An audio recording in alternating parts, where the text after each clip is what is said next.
Long before the kingdom of Ashura learned to fear the dark, the night belonged to one woman.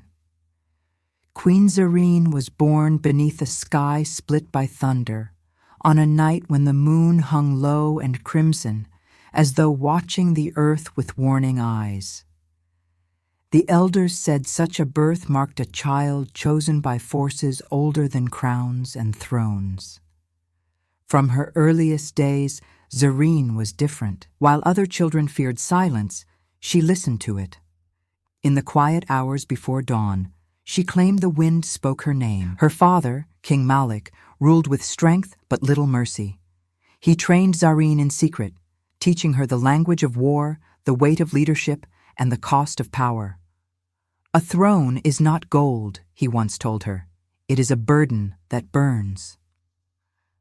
Zareen learned to fight, to read maps, and to speak with wisdom beyond her years, though the council never imagined she would inherit the crown. When King Malik fell in battle, the kingdom trembled. Against our traditions, we must crown the male relative immediately. The council of elders gathered quickly, declaring that Ashura needed a king, not a daughter raised in shadows.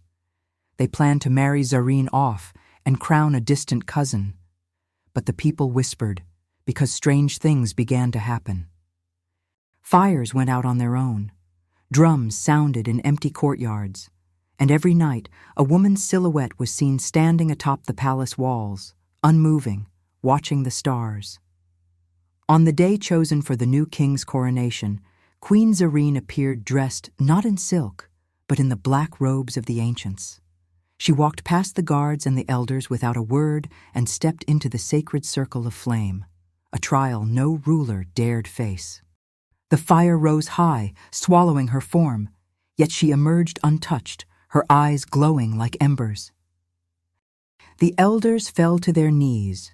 Zareen was crowned queen at sunset, and from that day forward, Ashura changed. She ruled not with constant war, but with presence. Thieves confessed before they were accused. Rival kingdoms withdrew their armies after receiving her sealed letters no one ever spoke about. At night, Queen Zareen walked alone through the city, listening, learning. They said she knew the name of every sorrow in her kingdom. The elders fell to their knees. Zareen was crowned queen at sunset, and from that day forward, Ashura changed. She ruled not with constant war, but with presence.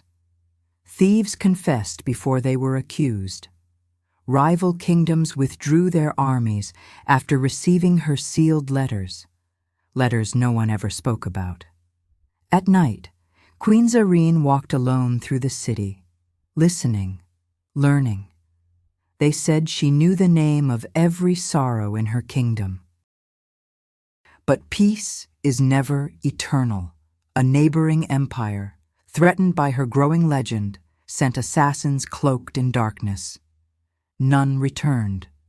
Soon after, their capital fell without a single battle, its leaders surrendering at dawn, claiming the queen had visited them in their dreams. In her later years, Zareen vanished from public sight. Some say she returned to the ancestors. Others claim she became part of the night itself.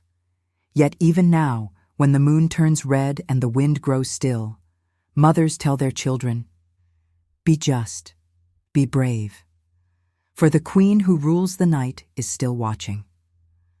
And somewhere beyond time, Queen Zareen listens.